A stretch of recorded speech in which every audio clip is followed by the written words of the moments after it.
সংবিধান সংশোধন কমিটিতে যোগ দিয়ে স্বাক্ষরিত জুলাই সনদ বাস্তবায়নে সরকারকে সহযোগিতা করতে বিরোধী দলের প্রতি আহ্বান জানিয়েছেন বিএনপি মহাসচিব ও এলজিআরডি মন্ত্রী মির্জা ফখরুল ইসলাম আলমগীর।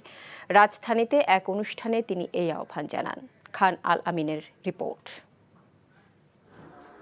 জুলাই গণ অভ্যুত্থানে শহীদ সাংবাদিকদের সম্মাননা জানাতে এই অনুষ্ঠানের আয়োজন করে সংবাদপত্র সম্পাদকদের নতুন সংগঠন ন্যাশনাল এডিটর কাউন্সিল।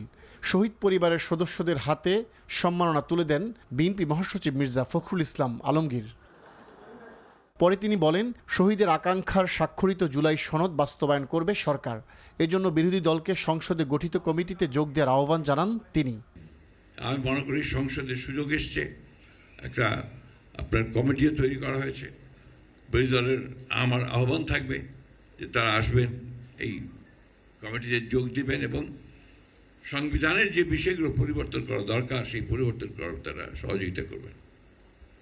গণমাধ্যম সহ সব প্রতিষ্ঠানে তোষামোদী বিরাজমান উল্লেখ করে মির্জা ফখরুল বলেন, এ থেকে বেরিয়ে আসতে বড় ধরনের বিপ্লবের প্রয়োজন।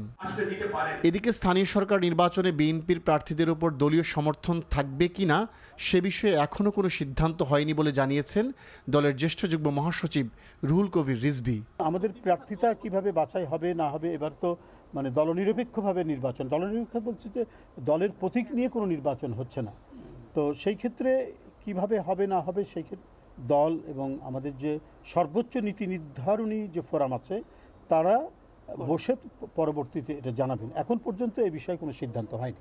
নির্বাচন কমিশনে দলের বার্ষিক আয় ব্যয়ের হিসাব জমা দিয়ে তিনি বলেন, এবারের স্থানীয় সরকার নির্বাচন হবে নির্দলীয়। খান আল আমিন, এনটিভি নিউজ, ঢাকা।